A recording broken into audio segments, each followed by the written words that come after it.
This is the first key step toward moving our entire freight, transportation, and logistical supply chain nationwide to a 24/7 system.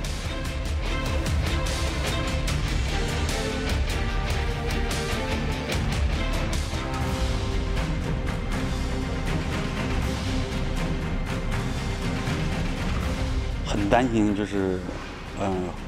以后经常的去限电，因为限电咱们就不能生产。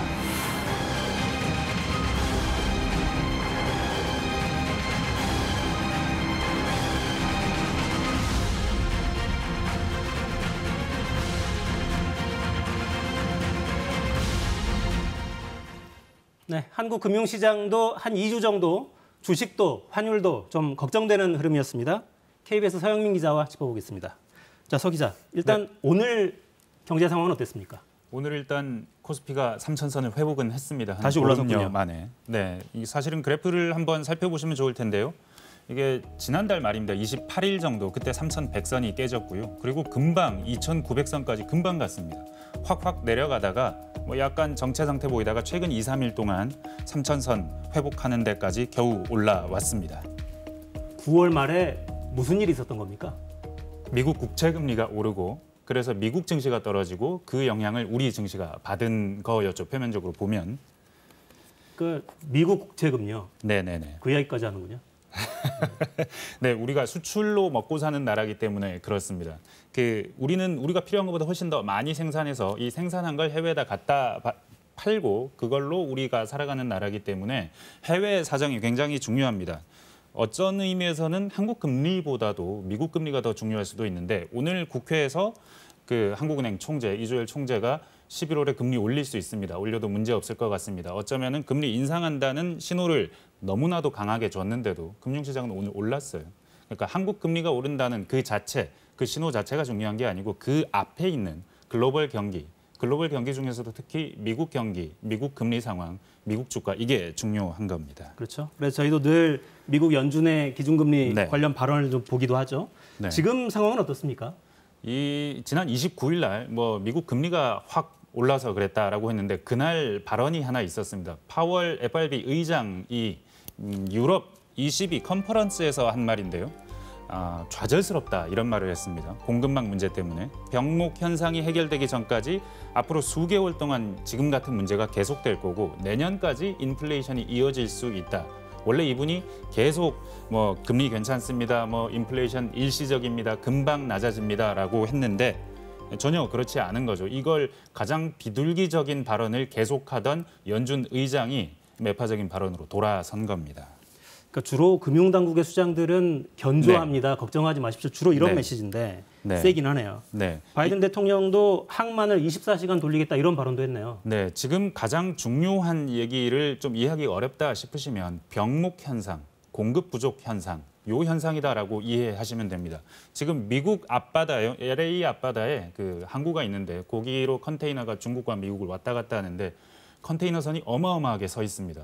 그렇게 서 있는 이유는 하역을 못해서 항만의 처리 능력을 넘어서기도 하고 그리고 일자리가 사람이 부족해서 사람도 부족하고 항만 처리 능력도 그래서 그 정도로 지금 물량이 많이 밀리고 있는 건데 이게 미국만 그런 게 아니고요. 유럽, 우리나라 부산항도 마찬가지고요. 상하이도 마찬가지입니다. 전 세계가 이렇게 몇 주씩 컨테이너선들이 기다리고 있는데 이게 지금 처리 능력의 한계 상태, 이게 어디까지 갈 것이냐. 이 얘기가 사실은 올 초부터 나왔었고 그때 항만 운임이 올라가면서 이제 조만간 이거 해결될 겁니다라고 했는데 그게 지금 거의 1년째 해결이 안 되고 있거든요. 해결이 안 되는 상황 계속하는 겁니다. 그건 왜 그렇습니까? 그러니까 그게 궁금해요. 네. 생산이나 소비가 네. 갑자기 늘어서 그런 건지 아니면 네. 순수하게 항만에 기술적인 문제가 있는 건지. 이게 사실 생산이나 소비가 갑자기 는 거 맞습니다. 근데 이건 모두가 그 얘기를 했었고 그렇게 해서 우리가 약간 보복 소비 이런 얘기도 하는데 그걸로 인해서 우리가 좀 어려워질 것이긴 하지만 금방 해결된다고 했는데 금방 해결된다가 안 되는 겁니다. 아이폰 같은 경우에는 이번에 13이 발표가 됐는데 이거 9천만 대 만든다고 했었는데 지금 최근에 한 8천만 대로 1,000만 대 줄였거든요. 하나는 반도체가 부족해서고요. 반도체 부족 때문에 삼성전자를 바이든 대통령이 몇 번 불러다가 미국의 공장 세워라, 뭐 너네 내부 정보 내놔라 이런 적도 있을 정도로 반도체 부족 문제가 심각하고 다른 하나는 중국 전력난입니다. 중국이 석탄으로 전기를 많이 만드는데 지금 석탄이 부족합니다. 석탄 가격도 비싸고 친환경 전환 과정에서 투자도 적게 했고 다른 한편으로는 그 석탄 많이 수입해오는 호주하고의 그 무역 갈등 때문에 부족한 면도 있습니다. 이게 중국만 그런 게 아니고요. 유럽은 LNG가 부족합니다. 왜냐하면 영국, 독일 이런 나라들은 친환경 전환율이 높아요. 에너지를. 풍력도 많이 돌리고 태양력도 돌리는데 올해 유럽에 바람이 안 분답니다. 바람까지. 네, 에너지가 부족해진 상황. 그러니까 LNG 가격이 급등하고 있고 영국은 지금 난리가 난 상황이고요. 전반적으로 이렇게 되니까 거의 모든 에너지가 부족하고 뭐 원자재도 부족해지고 그러다 보니 원유가가 지금 계속해서 올라가고 있는 상황이 된 겁니다. 그러니까 정리하면 물류가 제대로 안 돌아가고 그러니까 물자가 부족해지고 물가가 오르고 결국에는 그게 금융에까지 충격을 준다 이렇게 되는 거군요. 네, 물가가 오른다. 이게 얼마나 오를까? 숫자로 지금까지는 예시들로 설명을 드렸는데 숫자로 말하자면 몇 %쯤 되면 물가가 너무 비싸다라고 생각하시겠습니까? 제 급여 인상률보다 높으면요.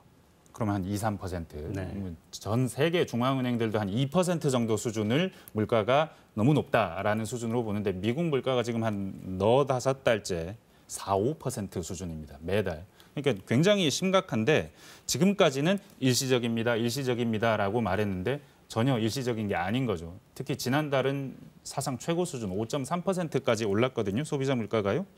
게다가 지금 이 물가 상승이 아까도 계속 설명드렸지만 물건을 많이 사고 그래서 임금이 오르고 임금이 오르니까 또 물건을 사고 이런 종류의 인플레이션은 좋은 인플레이션이라고도 부를 수 있는데 이런 인플레이션이 아니고요. 지금 물자가 부족해서 전력이 부족해서 석탄이 부족해서 하역을 못해서 그래서 지금 가격이 올라가는 거거든요. 이런 안 좋은 인플레이션이 계속 일어나니까 이게 사실은 물자가 부족해서 일어나는 인플레이션 하면 오일 쇼크 때 인플레이션이 그랬습니다. 스태그플레이션이라고도 하는데 물가는 오르는데 경기는 안 좋아지는 이런 상황으로 가는 거 아니냐. 이런 우려가 지난 9월 말 연준 의장 발언 전후로 증폭이 됐었고 그게 금융시장에 이렇게 흔들었던 것이죠.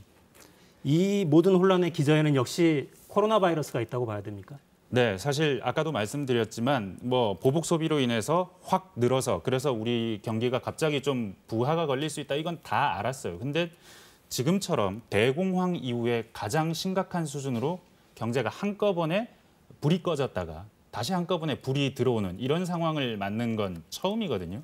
이런 상황에 대한 대비가 안 돼 있었고 보복 소비의 수준이 어느 정도일 것이냐. 전 세계가 연결돼 있다 보니까 일단 그 보복 소비의 수준 자체도 크고 코로나 영향이나 백신 접종 이런 것들이 다 나라마다 달랐지 않습니까?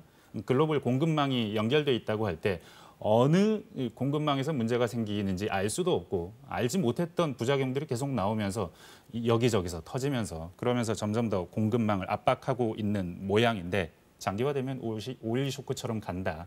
그 불안감이 있는 거긴 한데 근데 사실 최근에 뭐 주가가 다시 또 조금 괜찮거든요. 그게 미국 증시가 괜찮아져서인데 실적이 나오는데 기업들이 실적이 여전히 좋은 겁니다. 뭐 이게 안 좋은 인플레이션 속에서도 기업 실적은 꽤 괜찮았고 그러면 기업 실적이 좋다는 건 경기가 확 떨어지는 건 아니니까 오일 쇼크 같은 사태는 오지 않는 것 아니냐 이런 안도감 좀 반영되고 있는 상황인데 계속 이렇게 출렁될 겁니다. 안정 아직 멀었을 것 같습니다. 분명하게 얘기를 안 하시네요.